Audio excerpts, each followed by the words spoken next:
Sí. ¿En qué medida lo que han dado en llamar la ITV de los edificios será obligatorio pasarlo, ¿no? Sí.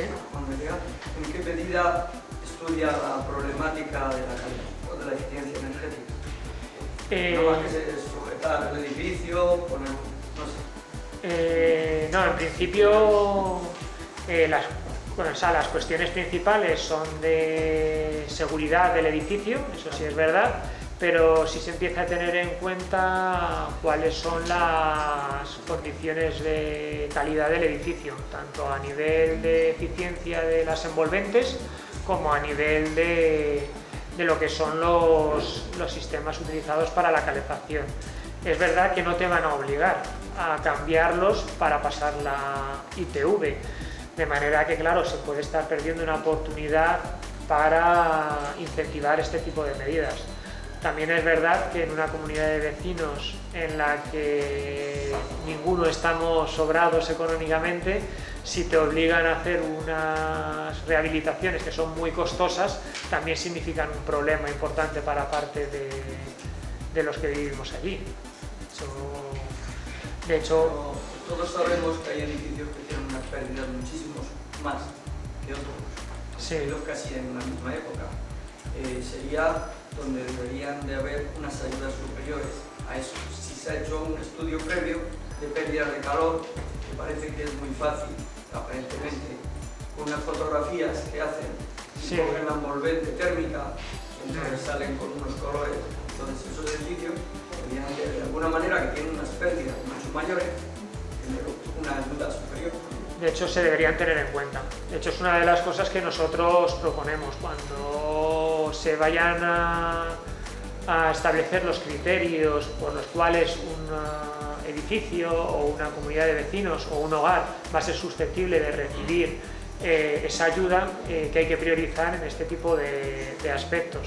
Primero, si la gente que vive allí es vulnerable, porque evidentemente si tenemos un edificio en el que pues, la mayor cantidad de personas que viven allí son personas mayores y a lo mejor no es que sea el peor aislado, pero bueno, tiene sus pérdidas, a lo mejor es preferible destinar los recursos en ese edificio que tiene un colectivo o la gente que vive ahí es más vulnerable que quizás a lo mejor otro que tenga mayores pérdidas, pero la situación de los que viven allí pues no sea tan crítica. Pero es verdad que donde tendremos mejor efectividad en los edificios que están peor aislados o con peores instalaciones.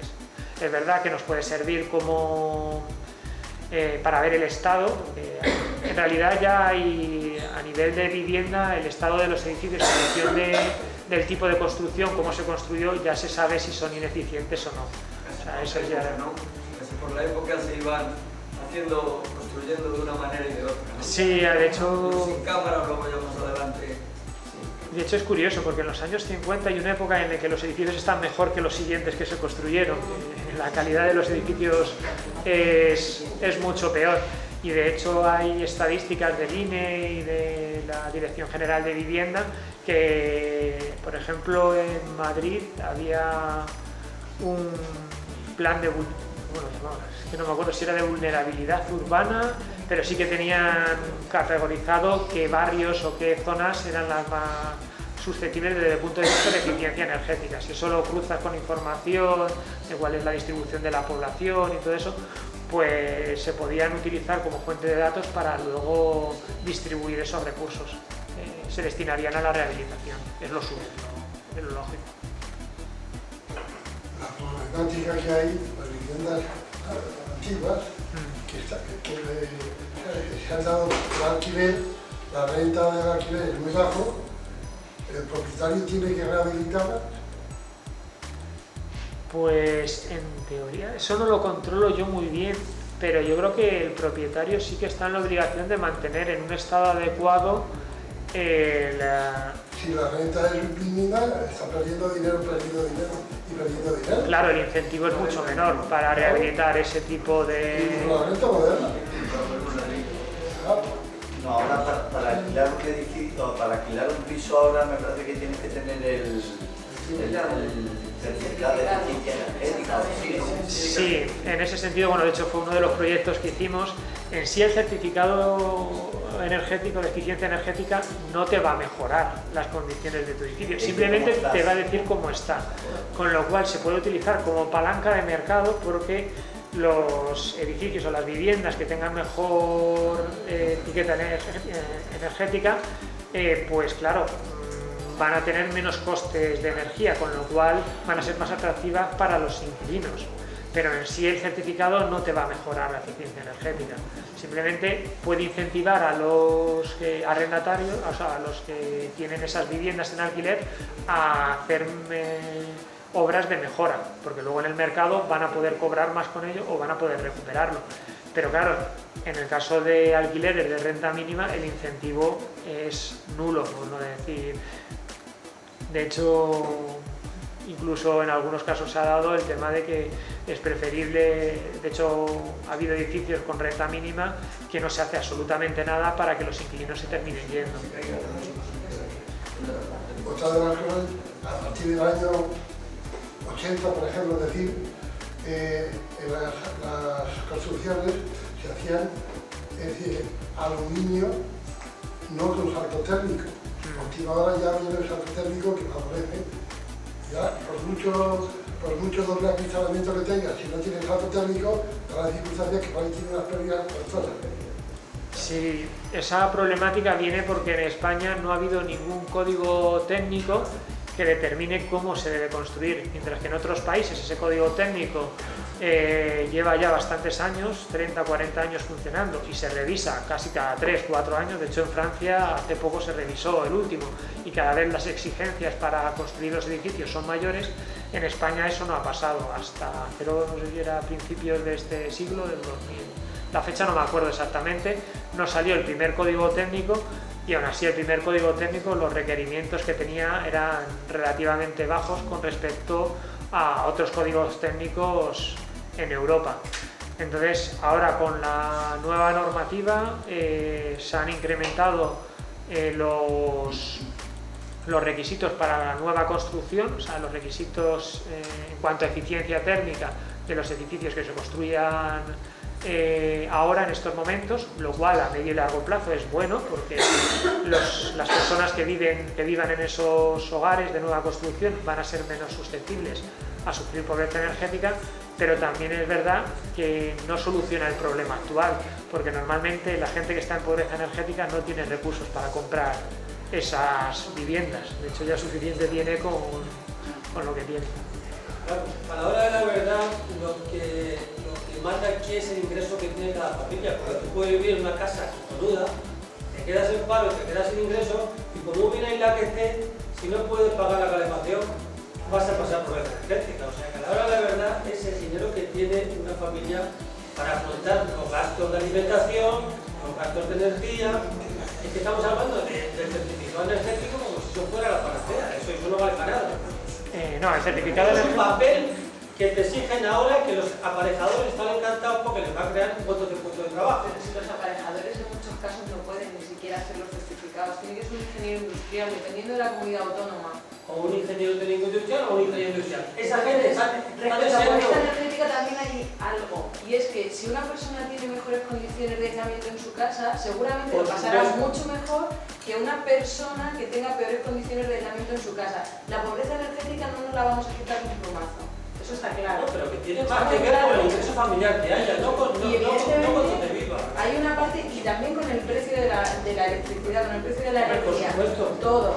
Pero evidentemente, una casa, cuanto mejor acondicionada esté, mejor se va a estar. Por supuesto. Pero si no tienes ingresos, o tienes pocos ingresos, ya puedes vivir pues donde vivas, que no vas a poder pagar la calefacción y vas a pasar frío. Pero puesto que todo depende de los ingresos, seamos como hemos sido hace unos años, hagamos el no me muevo y vamos a seguir cuando estábamos con la burbuja, que de hecho mucha culpa de toda la pobreza energética que tenemos ahora viene de ahí, de la burbuja inmobiliaria, de lo mal que se han construido los edificios anteriormente. Entonces es mejor no hacer nada, quedarse en esa opción, de la cantidad de dejar las edificios que se han casas mal construido que no aisladas. necesitaba la gente. Claro, y dejamos las Que se casas han mal construido aisladas, muchas casas hacemos que la como gente no las antes. necesitaba. Que dejamos las Así casas pasa que te entonces, sobra. dejamos las casas entonces mal aisladas, nos metemos No, todas se la ha construido burbuja y muy bien dejamos las porque no había ya dinero para pagarlas. No, se ha construido muy mal, Se ha mucho, construido muy mal, mal. y se ha construido mal, porque no había dinero De hecho, para pagar. Luis es una de las cosas que ellos han estudiado y de hecho Luis, ya que lo mío no sirve, por lo menos el que tiene los datos en la mano seguramente podrá decir lo bien que se ha construido antaño cuando estaba la burbuja y que ahora mismo estamos sufriendo las consecuencias y gran parte de la pobreza energética, aparte de la falta de ingresos que tienen las familias, es por culpa de la burbuja inmobiliaria y lo mal que se ha construido. Hombre, es verdad que el nivel de ingresos Mira, determina... aquí hay un barrio, por ejemplo, Corea. Eso se construyó igual de puta madre. Lo construyó el Estado, lo que pasa es que la gente de allí igual tiene muy poco poder adquisitivo y igual resulta que ya hay mucha gente en paro y no pueden ni pagar la calefacción. Y van a pasar fríos. No significa que esté mejor o peor construido. Seguramente que en aquella época se construyó muy bien. Porque lo construía el Estado y el América. De todas... Pero hablemos de 10 años de periodo de Corea. Fíjate, ¿Cuántas viviendas se han no, que construido ahora? una cosa de otro. Yo soy un escéptico que aquí parece que no se hace énfasis en que la pobreza energética tiene ingresos. Y eso es lo fundamental, de como no hay ingresos, la gente no tiene ni para comer, ni para pagar la calefacción, ni para... Estamos hablando de la rehabilitación energética es una fuente de creación de empleo. Hay moderación. Atención, por favor, yo creo que no se puede aislar la pobreza energética de la pobreza energética. No, No evidentemente se no. puede aislar. Si no hay ingresos económicos, y yo puedo hablar de experiencia personal, o sea que no tengo que ir allá, es decir, vivo en un edificio de 116 vecinos. Hace 5 años no había nadie en paro. En este momento hay 17 paros, de las cuales algunas tienen problemas de pagar la comunidad, por ejemplo, ¿no? Es decir, y mucho más. Pero si tú planteas, por ejemplo, medidas que me parece muy bien de rehabilitación del edificio, si no pueden pagar la comunidad de 113 euros, es decir, ¿cómo vas a entrar en otro tipo ya de gastos que cada familia sabe en qué tiene que destinar? Es decir, de las medidas que hablaba del plan Prepara, de la renta básica de inserción, etcétera, etcétera, eso no sirve para nada. Entre otras cosas porque cada año se destina menos recursos. El Prepara, los presupuestos de este año, tiene un 23% menos que el año anterior, etcétera, etcétera. Es decir, el problema es la pobreza que hay en este país y que eso genera el resto de pobrezas específicas, entre ellas la energética. Aparte de que entremos después, que es otro tema, eficiencia energética, etc. Pero esa es la realidad a día de hoy. No, nosotros estamos de acuerdo con usted. De hecho, cuando nosotros promovemos la rehabilitación energética como solución a la pobreza energética, estamos hablando de que ahora hay tecnología suficiente para no tener que gastar apenas recursos energéticos, que al fin y al cabo es la factura más potente. O sea, hay tecnología para rehabilitar un edificio y que el consumo de energía sea mínimo. Entonces, claro, es verdad que es difícil y costoso llegar a estos estándares. El problema es cómo distribuyes las ayudas para adquirir esa problemática. Es decir, si tú planificas un plan estatal de vivienda en el que te dan el 30% de lo que cuesta la rehabilitación, evidentemente no tiene ningún sentido. Mejorará la eficiencia energética, como dices tú, es un tema también importante por tema de cambio climático, pero la pobreza energética no va a afectarle, pues va a seguir igual, porque nadie que esté en pobreza energética va a poder solicitar eso, porque no tiene recursos para pagar el 70%. Entonces nosotros lo que decimos es que si desde Europa te dicen que esos fondos tienen que ir orientados una gran parte a fines sociales y a luchar contra la pobreza energética, pues hagámoslo. Es decir, si tienes que darle a ese colectivo o a ese edificio el 100%, y tiene que ser el Estado a través de esos fondos el que rehabilite totalmente ese edificio, pues tendrá que ser la opción. O sea, tiene que haber mecanismos, sin olvidar tampoco dar ayudas a la gente que a lo mejor podría pagarlo también, porque es un incentivo, pero también a los que están, o sea, a los colectivos más vulnerables y que les pueda afectar más la pobreza energética, poder optar por ayudar del 100%. O sea, has comentado antes que hay una normativa en cuanto a nueva construcción encarada a la eficiencia energética. ¿hay también una normativa para rehabilitación o no? Creo que no. Es que bueno, ahora me pillas. No, soy un ignorante en el tema, pero si yo tengo un edificio que es del 50%, ¿cómo consigo ese 100%? ¿Y qué garantías tengo? O sea, me refiero, ¿lo puedo conseguir de tres maneras distintas? ¿Hay un solo camino? ¿En qué te refieres? ¿A que te den la ayuda para...? Yo conseguir que mi edificio sea energéticamente eficiente. O sea, si hay tecnologías, de fachadas ventiladas, nuevos sistemas de calefacción, que hacen que los costes energéticos sean muy bajos, o sea, que sí que se puede conseguir. El problema es que el coste de conseguir una eficiencia energética muy buena en una rehabilitación es muy elevado. Entonces, claro, también tenemos que valorar qué hacemos. Si hacemos un edificio FETEM, que ahí no pasa frío nadie, pero claro, esa inversión de dinero ha sido muy grande y a lo mejor nos estamos dejando 200 edificios que, bueno, que no tenían para nada. Entonces, a lo mejor también una parte tiene que ir hacia medidas que sean a lo mejor que busquen mitigar esos efectos. Pues hay medidas muy sencillas. La Fundación Tomillo está trabajando con medidas de bajo coste en hogares que ya están en situación de pobreza energética. Lo están haciendo gente que estaba en el paro, que estaban rehabilitando y estaban generando empleo, montando empresas pues que montan burletes, que ponen unas contraventanas, que ponen cortinas. Es que son medidas que parece, dice, bueno, pues no vas a dejar de pasar frío, pero sí que están viendo que cuando estamos hablando de ingresos muy bajos pueden darte opción a llegar incluso a tener una temperatura no muy mala.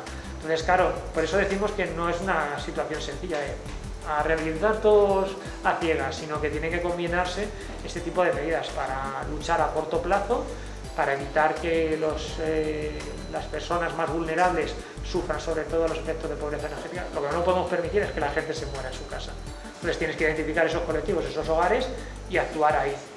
Primero con medidas a corto plazo de este tipo, más de, por así decirlo, de batalla o de que en un momento dado puedas a bajo coste mitigar ese problema, y luego pues con un plan estratégico, porque evidentemente una rehabilitación a gran escala necesita una planificación, una discriminación temporal de qué zonas, qué barrios, qué edificios tienes que trabajar, sin olvidar también que a lo mejor algunos que estamos trabajando no ganamos mucho, estamos al límite, pero es verdad que a lo mejor no necesitas que te den el 100%, lo puedes pagar, pero a lo mejor simplemente con que te lo adelanten y tú lo vayas pagando, sí que puedes. Yo ahora mismo no he podido cambiar las ventanas de mi casa, porque no me da para pagar unas ventanas a tocateja.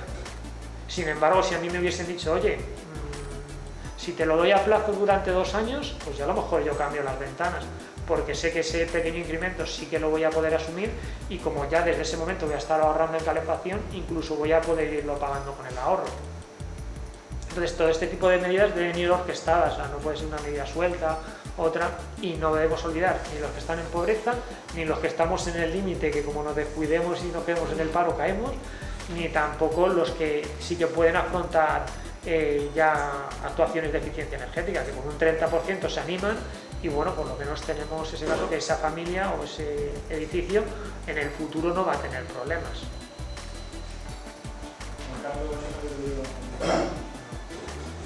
Bueno, estabais hablando antes, ánimo de reanimar el debate, con todos los factores que está teniendo la pobreza energética, aparte de las malas construcciones, de las crisis económicas, creo que se nos está olvidando también un poco uno de los grandes culpables que provoca esta pobreza energética, que son los costes que tienen de las empresas que nos están dando el servicio, ¿no? A veces son unos costes, creo que inmorales, y a veces creo que ilegítimos. También, todas las ayudas o todas las acciones van promovidas para reducir la pobreza energética, tapando agujeros. Creo que no hay ninguna política que vaya destinada a eliminar al tío que está haciendo los agujeros, que son estas empresas que se están quedando con nuestra pasta y con el calor de nuestras casas. Y luego, algo que me hace también mucha gracia, resulta que yo no tengo dinero para poner unas ventanas en casa, que sé que puedo estar yendo el calor, pero tengo que pagar una pasta por hacerme un estudio de eficiencia energética en la casa, para que te den, no sé cómo se llama, certificado de... Sí, es un certificado, no, es como una etiqueta energética del yo estoy viendo cuando se está yendo el calor, no hace falta que vengan a certificarlo, ¿sabes? Ese dinero gastármelo en las ventanas. Eso tiene una explicación por directivas europeas que se han ido transponiendo de aquella forma al ordenamiento jurídico español. Tomando el tema anterior que surgía, efectivamente la directriz, la 27/2012, que has hecho referencia, ya indica y ya recomienda que los estados den ejemplo rehabilitando los propios edificios públicos, y un 3% anual me parece que indica, o una cosa así. Una cosa así. Y también indica que la edificación tiene que conseguir el edificio de consumo casi nulo. O sea, prácticamente en Europa hay países que son privilegiados para conseguir eso, que España, Grecia, Italia, el sur de Portugal, lo tienen bastante sencillo porque el aporte de energía gratis, eólica, solar principalmente, y luego también desniveles con corrientes fluviales, que pueden ayudar a generar más energía de la que realmente necesitan las viviendas y los edificios públicos, como puede ser este edificio, para funcionar.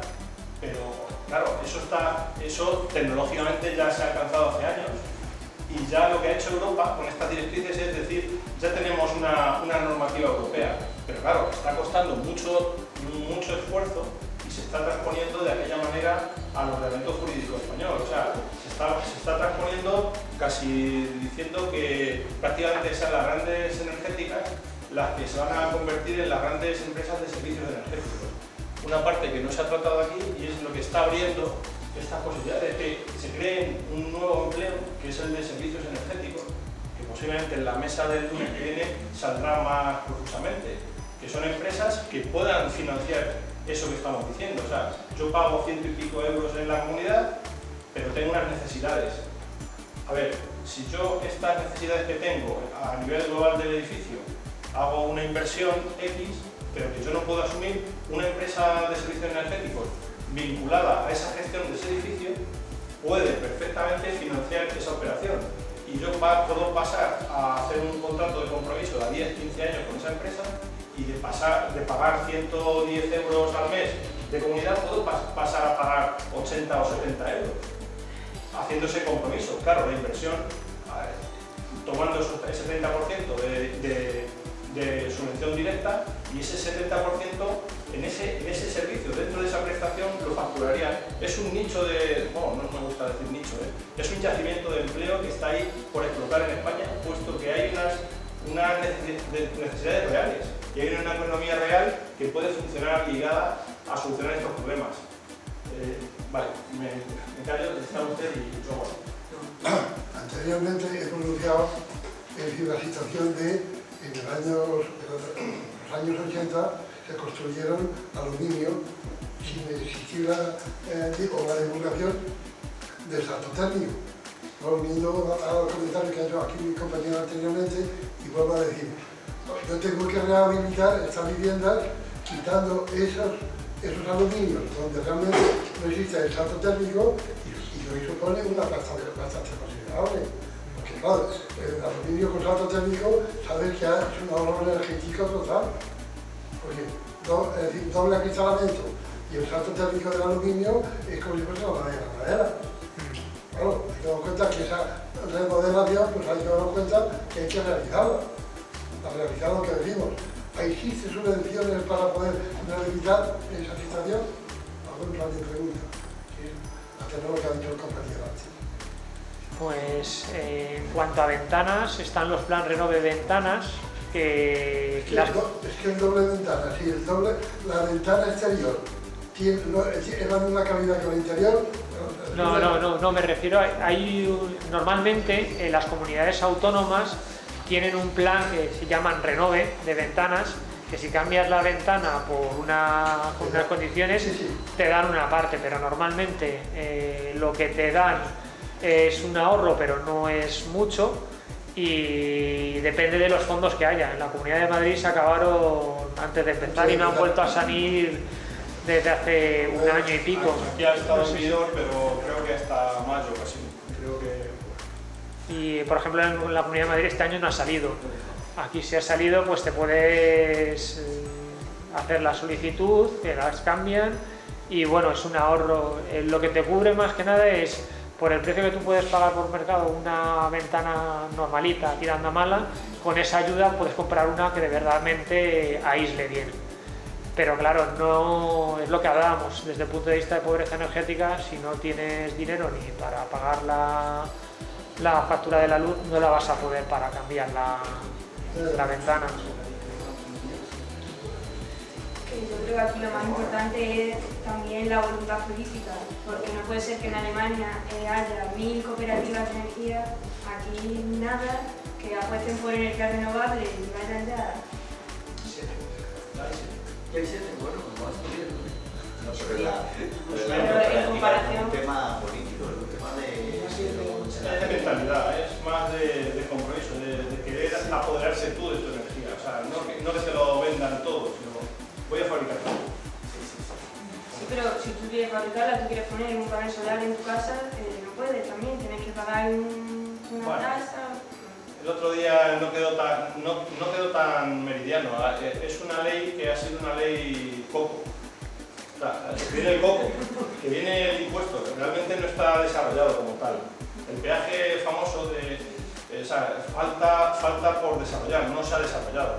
O sea, claro, se ha encargado un sector entero, industrial. Eso nos asustó demasiado. O sea, ahora mismo la gente se ha ido de España y las empresas se han cerrado plantas y se ha destruido mucho empleo precisamente por esos anuncios rimbombantes que luego en la realidad no se han materializado al 100%. O sea, ahora mismo no es ni legal ni legal, es alegal. Porque hay un desarrollo pendiente, pero realmente, como explicó Jorge el lunes pasado, en realidad no se ha llegado a desarrollar normativamente ese peaje de respaldo, que es lo que supone, pero aun teniendo esos peajes de respaldo hoy en día, ya merece la pena. Pero merece la pena además decir, no tengo miedo y voy para adelante, porque al final tendremos que ser europeos. Es que si no, mira, ahora mismo somos más africanos, así. O sea, ya solo falta. Por ahí habían dicho que me parece que había como un poco de confusión, porque estabas hablando de la certificación energética, pero también estabas hablando de la auditoría energética. Entonces, el hecho de certificar no implica que te hagan una auditoría. Una certificación te la hacen por unos 70-80 euros, es cierto que es obligatoria. Ahora, cuando tú quieres alquilar una vivienda o un edificio nuevo. Luego, por otro lado, está la auditoría energética, que sí, realmente, ¿qué te van a cobrar? 120 euros. Yo conozco lugares que te las hacen por 120 euros. Y lo que tienes que pensar es, si yo soy capaz de poder implementar esas medidas, ¿y cuánto me voy a ahorrar implementando las medidas? Porque muchas veces empiezas a ahorrar dinero porque te han dicho en la auditoría, oye, cambia de compañía eléctrica. Y es algo que no habías tenido en cuenta. Y es una medida pasiva que te está haciendo ya un ahorro y a ti no te ha supuesto ningún gasto. Entonces hay que tener también un poco de cuidado y mirar muy bien a qué nos estamos refiriendo exactamente, sobre todo con las auditorías, porque ya te digo que hay medidas pasivas, incluso tampoco hemos hablado aquí de que gran parte de la eficiencia energética está en nosotros y en nuestros hábitos de consumo. Y aquí no hemos hablado nada de eso todavía. Entonces es algo también muy a tener en cuenta el hecho de qué es lo que yo hago en mi casa. ¿Qué voy? ¿Al frigorífico y dejo media hora la puerta de la nevera abierta para ver qué es lo que cojo hoy? Ciérrala, coge el agua y cierra la puerta. Ya con eso estás ahorrando, estás siendo eficiente. Entonces hay que tener en cuenta también, aparte de la cantidad de ingresos que ha disminuido, la mala construcción de las viviendas y nuestros hábitos a la hora de consumir energía, que nosotros tenemos que ser los primeros que debemos conocer cuáles son nuestros hábitos de consumo para ver qué es lo que estamos haciendo mal y qué es lo que podemos enmendar. O sea que aquí, si no empezamos nosotros el cambio, realmente va a ser muy difícil que alguien venga y diga, mira, tienes que hacer así, así, así y así, vale. Entonces hay que tener un poco en cuenta también eso. Era simplemente esa aclaración. ¿Alguna cuestión más? Sí, en cuanto a lo del certificado energético, de hecho, uno de los proyectos que hicimos el año pasado consistía en explicar qué era el certificado eléctrico, cómo se calculaba, para qué se utilizaba. Como bien decía Noelia, solo es necesario cuando vas a alquilar o vender una vivienda, si tú no te obliga a nadie a hacer el certificado energético por obligación, simplemente si tú la alquilas o tú la vendes. Y luego, dentro de la información que hacen, es verdad que cuando te hacen el certificado tienen que visitar tu vivienda, ver cómo está construido el edificio, qué ventanas tiene, cómo está orientado. Eso lo meten en un programa. Es verdad que es un programa que es tela, pero bueno, cómo lo calcula y toda la historia. Y sí que con la información del certificado te ponen qué medidas puedes hacer para mejorar la eficiencia energética y llegar a un nivel de eficiencia concreto, que luego la realidad es muy relativa, porque yo conozco gente que las está haciendo. Eso está muy bien, pero como no es obligatorio, yo tuve que alquilar un piso y lo primero que me dijo de la inmobiliaria: tienes obligación de hacer un certificado de eficiencia energética. Sí. Yo soy ingeniero técnico industrial y te lo puedo hacer. Luz, 180 euros. Aunque tengo que pagar, que me dice que vale para 10 años, y ya durante 10 años ya no tengo que hacerle. Pero ya es un gasto más que te crea, tanto para alquilar una vivienda como para vender una vivienda. Y resulta que el resto de la gente que no ni va a alquilar ni va a vender, no le obligan. ¿Por qué? Eso debería ser obligatorio, porque si vas a mejorar todas las viviendas energéticamente, tendrás que hacer un certificado de eficiencia energética o una auditoría energética.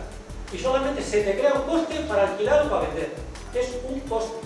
Sencillamente un papelito que te dan y te dice: toma, 180 euros, o 60 o 70, y al final la gente lo odia eso. Dice: joder, si es que resulta que el certificado ese es un gasto más.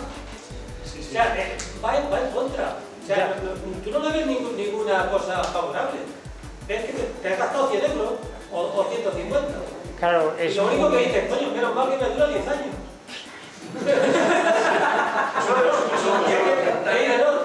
Con esto ya tienes para 10 años.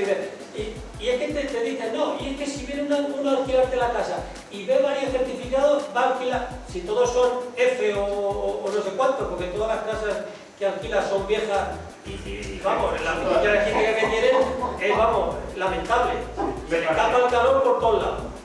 Pero si encima de que tienes que alquilar la barata y te tienes que gastar ahí cuánto de dinero en rehabilitarla, y dices: pues bueno, yo voy a seguir alquilando la barata aunque se escape la energía, que ya la pagará el vecino, que la alquile. Ahora la verdad yo no sé qué se gana con eso. Es verdad que hay una normativa europea que tenían que aplicar, y evidentemente la medida del etiquetado energético, sí, es por un derecho de la ciudadanía conocer el estado del edificio, de cómo funciona cuando va a alquilarlo, cuando lo va a comprar. Evidentemente las ventajas que puede tener son futuribles, o sea, no hay ninguna, o sea, no vas a mejorar ni la eficiencia. No lo mira nadie eso. Cuando vas a alquilarlo a vender, no lo mira nadie. Pues normalmente aquí no, en otros países sí que lo miran. Yo digo aquí, a ti te van a alquilar un piso y no te piden el certificado, te dicen: oye, ¿a cuánto está el piso? ¿A cuánto está el mes? No sé qué, hay que pagar. Sí, de todas formas se ha explicado muy mal. Esa es la diferencia de al final no se quiere nunca en los modos europeos. Pero por eso, porque es una norma, los edificios, cuando se tenían que haber entregado ya con su etiqueta, construidos igual que cuando vamos a comprar un electrodoméstico. O sea, desde el año 2010 me parece que, o a lo mejor incluso antes, pero vamos, yo creo que desde el año 2010 ya era obligatorio que entregasen un edificio con su correspondiente etiqueta o con su certificado de eficiencia energética. Es como todo, o sea, no deja de ser una herramienta precisamente para poner a la luz la realidad. No deja de ser un dato para... ¿Sabes que cuando la gente va a comprar un frigorífico sabe lo que es un A más? Sí, no sé, yo haría la pregunta que lo sepa que la mano. Sí. Hombre, poco a poco, es verdad que tiene poco recorrido. Nos hablan por el precio, porque el A3 vale el triple que el A+. También sabe que le dan una subvención y también sabe que si alguien ha aplicado va a ahorrar mucha energía. Claro, pero por eso la gente sabe que hay momentos en los que se dan subvenciones para cambiar el electrodoméstico. Y si una persona no sabe, directamente, para eso está la política, para llegar y decirle a una señora, oiga usted, si compra este A+, que además de ahorrar en su casa, le vamos a dar una subvención. Habrá que enseñar a la gente. Porque si no, tenemos la opción cero y eso no sirve. Hay que avanzar, hay que enseñar a la gente. Hace 15 años, ¿cuántos coches iban con aire acondicionado climatizador? Ahora, ¿cuántos se venden sin aire acondicionado y climatizador? Pues eso es lo que va a pasar con los edificios. Porque cuando la gente tenga que pagar 200 euros al mes de electricidad, se va a pensar bastante si un edificio es F o A o A+. Y eso a lo mejor la gente mayor no lo mira, pero un estudiante que está así, digo yo que lo mira, vamos a ver lo mira. La casa te vale triple, no te lo vas a comprar. No, sí, Esos estándares se normalicen. Mira, se puede porque nos han subido la luz un 100%, nos han subido el gasoil un 300%, y nos han bajado los sueldos otro 100% o un 50%. Y al que conserva el puesto de trabajo y al que no lo conserva se ha bajado a tope, pues dime tú, pues ahí viene. Por eso yo creo que a lo mejor los niños que nos están si no hagamos nada. Es la mejor medida. Vamos terminando una última cuestión y... Son las 9 ya no pasa nadie. Sí, pero bueno, sobre todo por dar un poco de margen y porque no andemos como el otro día corriendo a parar el tren. ¿Algo más? Pues nada, gracias Luis y nada, gracias a todos.